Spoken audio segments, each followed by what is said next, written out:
Tanfoglio Stock 3, 9mm, and it's a gun that is used by IPSC shooters in production division. Just give you a bit of a look here, quick look at the pistol itself, and then I'll go over some of the features of the pistol. I'm a standard division shooter, and I use a Tanfoglio Limited Custom. And one of the reasons why I got the Stock 3 was I was looking at reducing the cost of my ammunition in terms of training, and I thought by getting the Stock 3, it being a 9mm, that would help keep my ammunition costs down. The Stock 3 has the same feel as the Limited Custom, same weight and so forth, so I thought it would be a perfect practice gun. But I also compete in production division, and this is the gun that I use when I do compete in production. I have a backup gun, and my backup gun is a Shadow SPO1, and I'll be referring to the Shadow and the Shadow 2 as I go through and review the Stock 3, pointing out some of the differences. The Shadow 2 I just recently acquired, and I've had it out on the range, and I put out a quick impromptu range review already, so if you haven't seen that, you might want to check out that video. So, back to the Stock 3. Stock 3 is quite a nice pistol. As I said, it's very similar to my Limited Custom. That was something that attracted me to the Stock 3. I was already very familiar with the Tanfoglio line of pistols, having owned that Limited Custom, and so it was sort of a natural way to go when I was looking for a practice gun to look at what Tanfoglio had to offer. The Stock 3 has some nice weight to it. It's very well balanced, and that certainly helps in terms of recoil management, that weight. It's quite a long gun. It has a long frame on it. It's much longer than the Shadow 1 or SPO1, and it's about a quarter of an inch longer than the Shadow 2. Now, as I said, this is a well-balanced gun. It doesn't feel muzzle heavy. It feels just right. When you're holding it in your hand, it feels perfectly balanced in comparison to the Shadow 2, which is about the same weight. But when I'm holding it, it feels muzzle heavy. Now, there's nothing wrong with that. Being muzzle heavy, again, will help with the muzzle flip, with the recoil management as well. But definitely between the two pistols, there is a distinct difference in terms of how it feels in your hand in terms of weight. The Stock 3 has fantastic grips. The back strap is very sharp and aggressive, as you can see, and same with the fore strap. I have the Eric Raffel Extreme grip panels on the Stock 3. That doesn't come from the factory like that. The Stock 3 comes from the factory with wooden grips. The Extreme grip panels are very sharp, quite aggressive, certainly contributes to you getting a very nice grip on the pistol. But it's a lot more than just the fore strap and back strap and the grip panels here that gives you that real nice feeling in your hand here in terms of grip. The Stock 3 has quite a nice undercut here by the trigger, which allows you to get your hand up higher so that you get closer to the bore axis. As well, it is cut deep into the pistol grip here and high above or high on the beaver tail, which again allows you to get your hand up higher and closer to the bore's axis. That all contributes to recoil management. That helps you with your recoil control. So that definitely combination of the back strap, fore strap, grip panels being nice and aggressive, and the undercut by the trigger and the undercut here into the pistol grip and under the beaver tail all makes a very nice combination in terms of the grip that you can get on the stock 3. Now if we look at the grip quickly on the Shadow 2, compare the two pistols here, certainly the Shadow 2 has closed the gap on the stock 3. The Shadow SP01 was the stock 3's main competitor, brand competitor, and now with the Shadow 2, CZ has definitely closed the gap. They've improved the Shadow 2's grips. You can see the back strap and forestrap are quite aggressive. The pistol does come with these aluminum grip panels, very sharp. They've also got an undercut by the trigger, and they've cut into the grip and under the beaver tail, just like the stock 3. So I would say that the CZ had a look at this stock 3 and took some of the real positives of the stock 3 and incorporated that in their new design of the Shadow 2. The trigger here on the stock 3 trigger is a curved trigger, more so than the Shadow 2. I think I prefer, if anything, out of the two triggers, I think I would prefer the Shadow's trigger. But I've gotten used to this trigger being as curved as it is. But if it was a little straighter, and you can get an extreme trigger which is not as curved, and install that in the stock 3, and it would still be IPSC legal. But just the same, the trigger is not bad in terms of its design. I've certainly got used to it. Now I've been shooting the stock 3 for about 6 years. Another aspect is the trigger guard. It's quite large. It's squarish, and the Shadow 2. They've done the same thing here, CZ, with the Shadow 2. They've made the trigger guard larger and more square-like in comparison to the Shadow SP01. As you can see here, it is in fact rounded, not as square, not as large. You certainly have no problem getting your finger into this trigger guard on a fast draw or a pickup. It's quite a nice size. And in terms of the trigger itself, the trigger pull, the double action is heavier than I would like. It's 9 pounds 8 ounces, and the single action is just a hair under 5 pounds. It's a very smooth trigger pull, both in double action and in single action. It's even smoother, feels even smoother in single action, and therefore it tends to make the trigger feel lighter than it actually is. The double action on the Shadow 2 is 10 pounds on average, and the single action is about 4.5. It's just a touch under 4.5 pounds. So it is lighter, the single action, than the stock 3.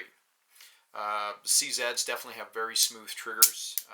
The single action on here is quite nice, but in this case, with the double action, you can definitely feel the difference in weight between the stock 3 and the Shadow 2.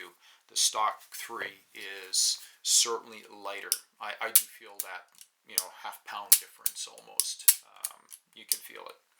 Now you can improve upon the trigger pull on the stock 3 by simply polishing up the trigger bar, and that'll certainly make a big difference and will reduce the trigger pull for both the double action and single action. I think polishing up the bar, I have no doubt that we could get the double action down to somewhere between 7 and 8 pounds. And as for the single action, I would say somewhere around 3.5, 4 pounds, which wouldn't be too bad. It would be nice to have it lighter, but I think the only way to do that would be to buy some of the extreme parts and install them in the stock 3. Now, this is the standard model stock 3. It is not an extreme model.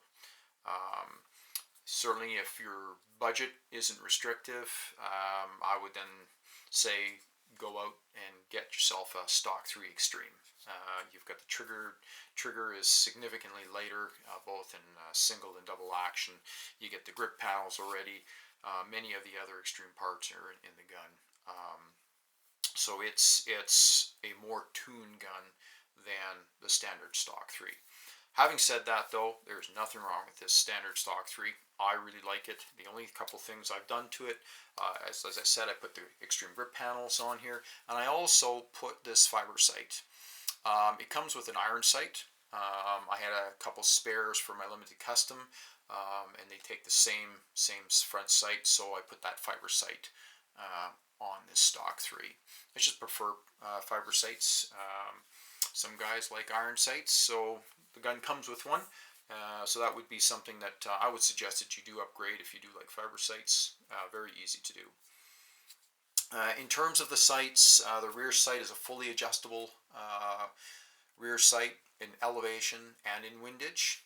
In contrast to the Shadow 2, which is only in elevation, no windage. And I do like fully adjustable sights. It's my preference for sure. To continue on, just talking about the slide a little more, you've got front serrations and rear serrations on the stock 3. Very easy to rack the gun with either of the serrations, front or back. The serrations are fairly sharp, so your hand's not going to slip when you grip those serrations and you rack the gun back fast on let's say an empty table start or something like that. Certainly no issue there. Now, just a quick comparison to the Shadow 2. The Shadow 2 has front and rear serrations, and they are quite sharp, but the slide is somewhat sloped or sculpted, as I say. And what I've found it is I really have to concentrate on making sure I grab the rear serrations with a firm enough grip to rack the slide back. Otherwise, my hand has slipped off a couple of times, and it has nothing to do with the fact that the serrations aren't sharp, because they are. It's the issue here is that the slide is sloped, and it's just a very different feel in comparison to what I would call a more standard square slide. So until I get used to the Shadow 2, I'll have to think a little harder here every time I go and rack it quickly from the rear to make sure that I grab it with enough force, enough pressure that my fingers don't slip off. That's not the case with the stock 3. Very easy, as I said, to cock from either end of the pistol. The slide itself as well, to deaden any glare, the top of the slide is all matte, whereas you can see on the side of the frame and the slide it's a glossy finish, but not on top. It's also a flat top as well, so that all helps reducing the glare. The hammer is a regular hammer. It's not a skeleton hammer. It's not a competition hammer. I have no issue with this hammer. I've had no problems with it. Cocking it back. It does have some serrations right here. So certainly no reason to be changing this hammer in my view. The safeties is an ambidextrous safety on stock 3, and you can see they're quite large on both sides. Safety has a nice platform there, so you can get your thumb on top of that safety, make sure it stays down, and use that safety as well to give you some leverage in pushing the gun forward and down a little to help you with recoil control. I do like that. On the Shadow SP01, as you can see, it's a much smaller safety. It's ambidextrous, but much smaller. So there's not as much safety there for you to put your thumb on. And certainly with the Shadow 2, it's a flat safety. It comes with two safeties. It comes with the flat safety, ambidextrous, and it also comes with a second safety, which is about the size. It's a little bigger than the Shadow SPO1 safety. So there is a little more room, a little more platform room on that safe to put your thumb. But definitely on the stock 3, the ambidextrous safety is of a very nice size, which allows you to really get that thumb on top of it. And that's something that I do prefer. I do prefer a larger safety. The stock 3 has an extended mag release button. It's also checkered. So that allows you to get your thumb on there, and when you conduct a speed reload, you're not going to have to worry about your thumb slipping off of that mag release button. That checkering is quite aggressive. The magazines come out of the gun quite nicely.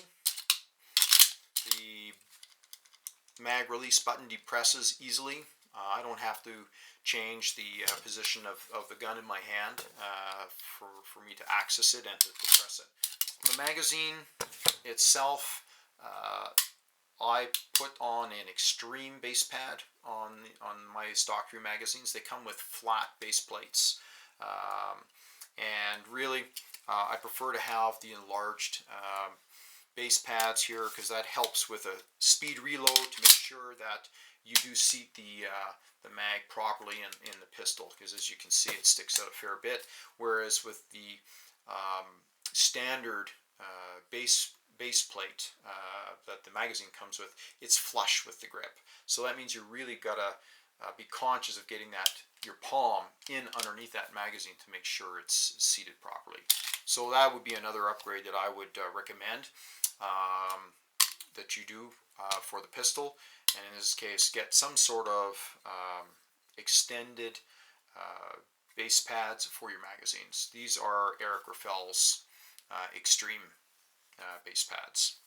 Now you may have noticed that in both shadows I happen to have similar magazines. That's because these are the stock 3 magazines. I use them in both my shadows, as I feel that they eject smoother than the CZ mags, and they have flat base plates, which then are flush with the grip, and I do prefer having that extra base pad on there, oversized ones. So that's the reason I use them in both of these guns. The stock 3 has a polygonal rifled barrel, and the advantages of having a polygonal rifled barrel, there are 2 of them. One is extended life. The barrels tend to last longer, and secondly, the polygonal rifling contributes to making the gun more accurate than standard rifled barrels. So that is definitely a plus on the stock 3, having a polygonal rifled barrel. Whereas in the Shadow SPO1, that's not the case. It's not a polygonal barrel, nor is it in the Shadow 2. The stock 3 overall is an extremely nice gun. I prefer it over the Shadow SPO1, and in competition, this is my primary production gun that I use.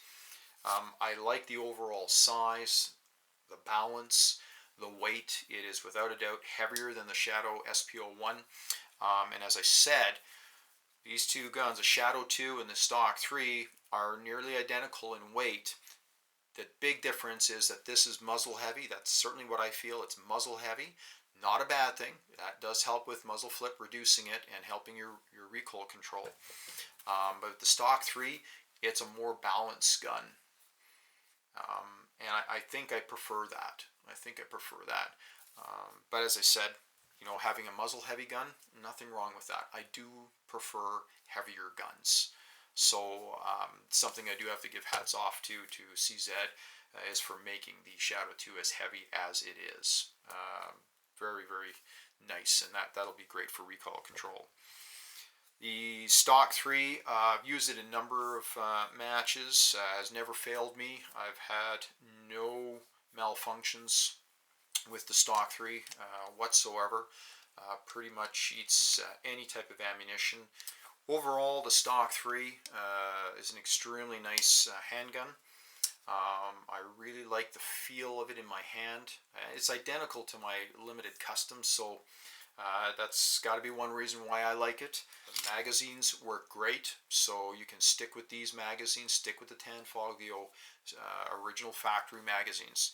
They run extremely well in the stock 3. One last thing I should mention is that it has a metal guide rod in comparison to the Shadow SP01, which comes with a polymer. The Shadow 2, though, does come with a stainless steel guide rod. You can't go wrong with it in my mind. This is the standard version. As I said, I upgraded it by putting a fiber sight on there and putting the Ergonomics Extreme grips, and I also put the Extreme base pads on the magazine. It's the only thing I've done to this stock 3. I'm very happy with it. You know, other than the harder or heavier double action pull, which is really only the first shot when you start a stage. Afterwards, the single action, extremely smooth, and even at just under 5 pounds, because the trigger is so smooth, it feels lighter. And I don't think that has hindered me in any way in terms of my shooting performance. But I will work on the trigger, getting it lighter, both double action, single action, by polishing up the trigger bar. That is something that I'll eventually get around to doing. So that is the Tanfoglio stock 3, a 9mm. I'll give you one last look at the pistol. Just to remind you, the rear sight is fully adjustable for windage and elevation, ambidextrous safety. Nice size, so you can get your thumb on there very easily. Extended mag release, and it's also checkered, so you can get a good grip with your thumb. So that was the Tanfoglio stock 3, 9mm. Hope you liked the review. If you have any questions, feel free to jot them down in the comments box, and I'll get back to you as soon as I can. So once again, that's the Tanfoglio stock 3. Thanks for watching.